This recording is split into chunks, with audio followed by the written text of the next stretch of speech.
गुलामी का प्रतीक किंग्स वे यानी राजपथ आज से इतिहास की बात हो गया है, हमेशा के लिए मिट गया है।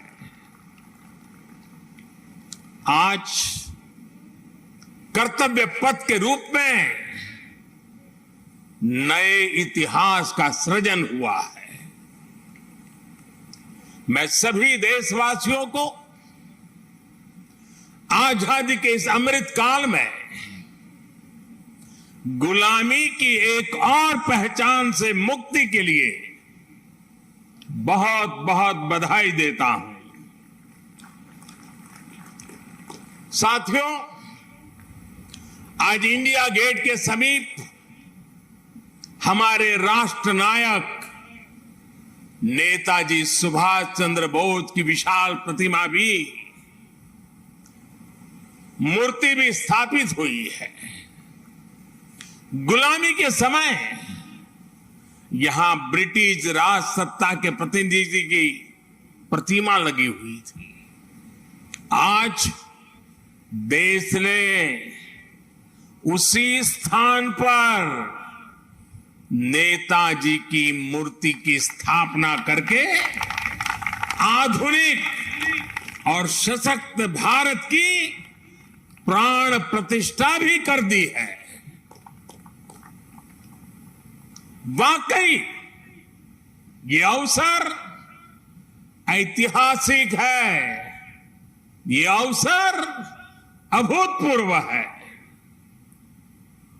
हम सभी का सौभाग्य है कि हम आज का ये दिन देख रहे हैं, इसके साक्षी बन रहे हैं। साथियों, सुभाष चंद्र बोस ऐसे महामानव थे जो पद और संसाधनों की चुनौती से परे थे। उनकी स्वीकार्यता ऐसी थी कि पूरा विश्व उन्हें नेता मानता था। उनमें साहस था, स्वाभिमान था, उनके पास विचार थे, विजन था, उनके नेतृत्व की क्षमता थी, नीतियां थी।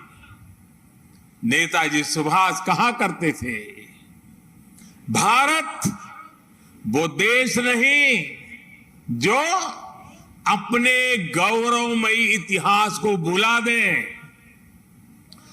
भारत का गौरवमयी इतिहास हर भारतीय के खून में है, उसकी परंपराओं में है। नेताजी सुभाष भारत की विरासत पर गर्व करते थे और भारत को जल्द से जल्द आधुनिक भी बनाना चाहते थे। अगर आजादी के बाद हमारा भारत सुभाष बाबू की राह पर चला होता तो आज देश कितनी ऊंचाइयों पर होता। लेकिन दुर्भाग्य से आजादी के बाद हमारे इस महानायक को भुला दिया गया। उनके विचारों को, उनसे जुड़े प्रतीकों तक को नजरअंदाज कर दिया गया। सुभाष बाबू के 125वें जयंती वर्ष के आयोजन के अवसर पर मुझे कोलकाता में उनके घर जाने का सौभाग्य मिला था। नेताजी से जुड़े स्थान पर उनकी जो अनंत ऊर्जा थी, मैंने उसे महसूस किया। आज देश का प्रयास है कि नेताजी की वो ऊर्जा देश का पथ प्रदर्शन करे। कर्तव्य पथ पर नेताजी की प्रतिभा इसका माध्यम बनेगी। देश की नीतियों और निर्णयों में सुभाष बाबू की छाप रहे, ये प्रतिमा इसके लिए प्रेरणा स्रोत बनेगी। भाइयों और बहनों, पिछले 8 वर्षों में हमने एक के बाद एक ऐसे कितने ही निर्णय लिए हैं जिन पर नेताजी के आदर्शों और सपनों की छाप है। नेताजी सुभाष अखंड भारत के पहले प्रधान थे जिन्होंने 1947 से भी पहले अंडमान को आजाद कराकर तिरंगा फहराया था।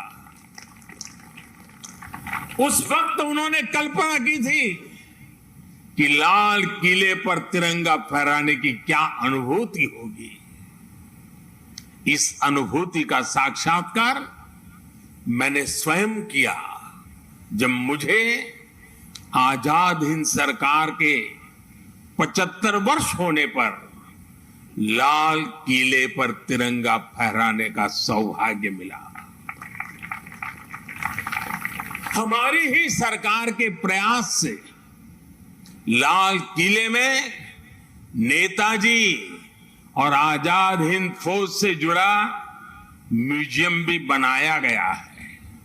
साथियों, मैं वो दिन भूल नहीं सकता जब 2019 में गणतंत्र दिवस की परेड में आजाद हिंद फौज के सिपाहियों ने भी हिस्सा लिया था। इस सम्मान का उन्हें दशकों से इंतजार था। अंडमान में जिस स्थान पर नेताजी ने तिरंगा फहराया था, मुझे वहां भी जाना था, जाने का अवसर मिला, तिरंगा फहराने का सौभाग्य मिला। वो क्षण हर देशवासी के लिए गर्व का क्षण था। भाइयों और बहनों, अंडमान के वो द्वीप जिसे नेताजी ने सबसे पहले आजादी दिलाई थी, वो भी कुछ समय पहले तक गुलामी की निशानियों को ढोने के लिए मजबूर थे।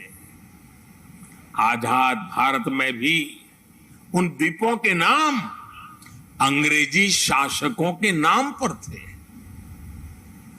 हमने गुलामी की उन निशानियों को मिटाकर इन द्वीपों को नेताजी सुभाष से जोड़कर भारतीय नाम दिए, भारतीय पहचान दी।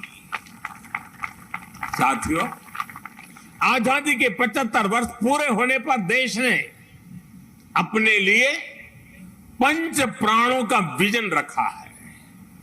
इन 5 प्राणों में विकास के बड़े लक्ष्यों का संकल्प है, कर्तव्यों की प्रेरणा है, इसमें गुलामी की मानसिकता के त्याग का आह्वान है, अपनी विरासत पर गर्व का बोध है। आज भारत के आदर्श अपने हैं, आयाम अपने हैं, आज भारत के संकल्प अपने हैं, लक्ष्य अपने हैं। आज हमारे पथ अपने हैं, हमारे प्रतीक अपने हैं। और साथियों, आज अगर राजपथ का अस्तित्व समाप्त होकर कर्तव्य पथ बना है, आज अगर जॉर्ज पंचम की मूर्ति के निशान को हटाकर नेताजी की मूर्ति लगी है, तो ये गुलामी की मानसिकता के परित्याग का पहला उदाहरण नहीं है। ये न शुरुआत है न अंत है। ये मन और मानस की आजादी का लक्ष्य हासिल करने तक निरंतर चलने वाली संकल्प यात्रा है। देश के प्रधानमंत्री जहां रहते आए हैं, उस जगह का नाम रेसकोर्स रोड से बदलकर लोक कल्याण मार्ग हो चुका है।